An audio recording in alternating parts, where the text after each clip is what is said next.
അസ്സലാമു അലൈക്കും. ഒരു കഥ കേട്ട് പോയാലോ? ആദം നബി അലൈഹിസ്സലാമിൻ്റെ കാലശേഷം വർഷങ്ങൾ കടന്നു പോയിട്ടാണ് മക്കള്, കുടുംബം എന്നുള്ളതൊക്കെ നിലവിൽ വന്നു. ആദം നബി അലൈഹിസ്സലാമിൻ്റെ ഉപദേശങ്ങൾ ആ ജനത വിസ്മരിച്ചു. എന്ന് വെച്ചാൽ എന്താണ്? മറന്നു. ബഹുദൈവാരാധന പതിവായി. പിശാച് പിന്നെ തൻ്റെ പണി കൃത്യമായി ചെയ്യുന്നുണ്ട്. എന്താണ്? വഴിപിഴപ്പിക്കലേ. ആ ജനതക്കായി അല്ലാഹു സുബ്ഹാനഹു വ തആല ഒരു പ്രവാചകനെ നിയോഗിച്ചു. ആ പ്രവാചകനെ പറ്റിയിട്ടാണ് നമ്മൾ ഇന്നിവിടെ സംസാരിക്കുന്നത്. പല ശാസ്ത്രങ്ങളുടെ അടിത്തറ പാകിയത് ഈ പ്രവാചകനാണെന്ന് പറയുന്നുണ്ട്. അതേപോലെ എഴുത്ത്, വായന, ഗണിതശാസ്ത്രം, അതേപോലെ രാജ്യഭരണ നിയമങ്ങളിൽ ഇദ്ദേഹത്തിന് അതീവ അറിവായിരുന്നു. ആരാണെന്നറിയോ?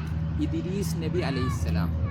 ആദ്യമായി പേന കൊണ്ട് എഴുതിയത് ഈ പ്രവാചകനാണെന്ന് പറയപ്പെടുന്നുണ്ട്. ഇത് നമ്മൾ മദ്രസയിലൊക്കെ പഠിച്ചിട്ടുണ്ട്. അതേപോലെ നിങ്ങൾ ജസ്റ്റ് ഒന്ന് ഗൂഗിൾ ചെയ്ത് നോക്കുകയാണെങ്കിൽ the first person to write with a pen എന്ന് ഗൂഗിൾ ചെയ്ത് നോക്കുകയാണെങ്കിൽ നിങ്ങൾക്ക് ഈജിപ്ഷ്യൻസ് എന്ന് കാണും. ഈജിപ്ഷ്യൻസ് ആണ് തുടക്കമിട്ടതെന്ന്. ഇദ്രീസ് നബി അലൈഹിസ്സലാം ഈജിപ്തിലാണ് ജനിച്ചതെന്ന് പ്രബലമായി പറയപ്പെടുന്നുണ്ട്. ഗ്രീസിലാണെന്നും പറയുന്നുണ്ട്. അല്ലാഹു അഅലം. ഉപകാരപ്പെടുന്ന അറിവിൽ ഉൾപ്പെടട്ടെ എന്ന് പ്രാർത്ഥിച്ചുകൊണ്ട് ജസാക്കല്ലാഹു ഖൈറൻ.